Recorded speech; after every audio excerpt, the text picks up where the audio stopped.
एक बार शिव ने अपने तेज को समुद्र में फेंक दिया था। उससे एक महातेजस्वी बालक ने जन्म लिया। यह बालक आगे चलकर जालंधर के नाम से पराक्रमी दैत्य राजा बना। इसकी राजधानी का नाम जालंधर नगरी था। दैत्यराज कालनेमी की कन्या वृंदा का विवाह जालंधर से हुआ। जालंधर महाराक्षस था। अपनी सत्ता के मद में चूर उसने माता लक्ष्मी को पाने की कामना से युद्ध किया, परंतु समुद्र से ही उत्पन्न होने के कारण माता लक्ष्मी ने उसे अपने भाई के रूप में स्वीकार किया। वहां से पराजित होकर वह देवी पार्वती को पाने की लालसा से कैलाश पर्वत पर गया। भगवान देवाधिदेव शिव का ही रूप धरकर माता पार्वती के समीप गया, परंतु मां ने अपने योग बल से उसे तुरंत पहचान लिया तथा वहां से अंतर्ध्यान हो गईं। देवी पार्वती ने क्रुद्ध होकर सारा वृतांत भगवान विष्णु को सुनाया। जालंधर की पत्नी वृंदा अत्यंत पतिव्रता स्त्री थी। उसी के पतिव्रत धर्म की शक्ति से जालंधर न तो मारा जाता था और न ही पराजित होता था। इसीलिए जालंधर का नाश करने के लिए वृंदा के पतिव्रत धर्म को भंग करना बहुत आवश्यक था। इसी कारण भगवान विष्णु आर्षि का वेश धारण कर वन में जा पहुंचे, जहां वृंदा अकेली भ्रमण कर रही थीं। भगवान के साथ दो मायावी राक्षस भी थे, जिन्हें देखकर वृंदा भयभीत हो गईं। आर्षि ने वृंदा के सामने पल में दोनों को भस्म कर दिया।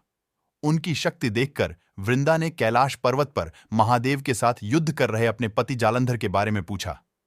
आर्षि ने अपने मायाजाल से दो वानर प्रकट किए। एक वानर के हाथ में जालंधर का सिर था तथा दूसरे के हाथ में धड़। अपने पति की यह दशा देखकर वृंदा मूर्छित होकर गिर पड़ी।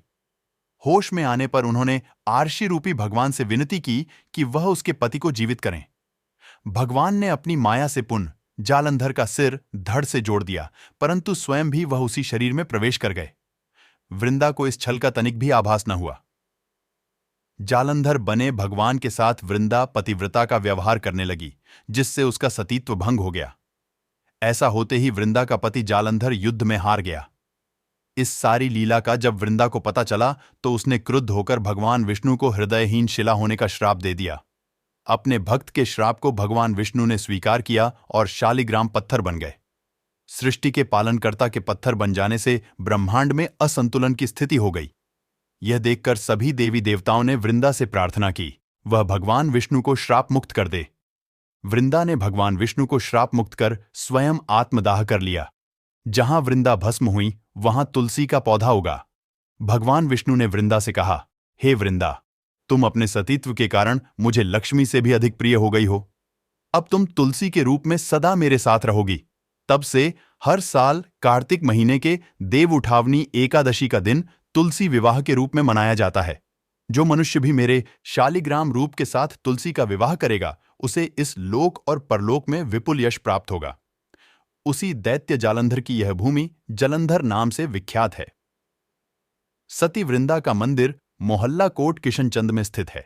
कहते हैं कि इस स्थान पर एक प्राचीन गुफा भी थी, जो सीधी हरिद्वार तक जाती थी।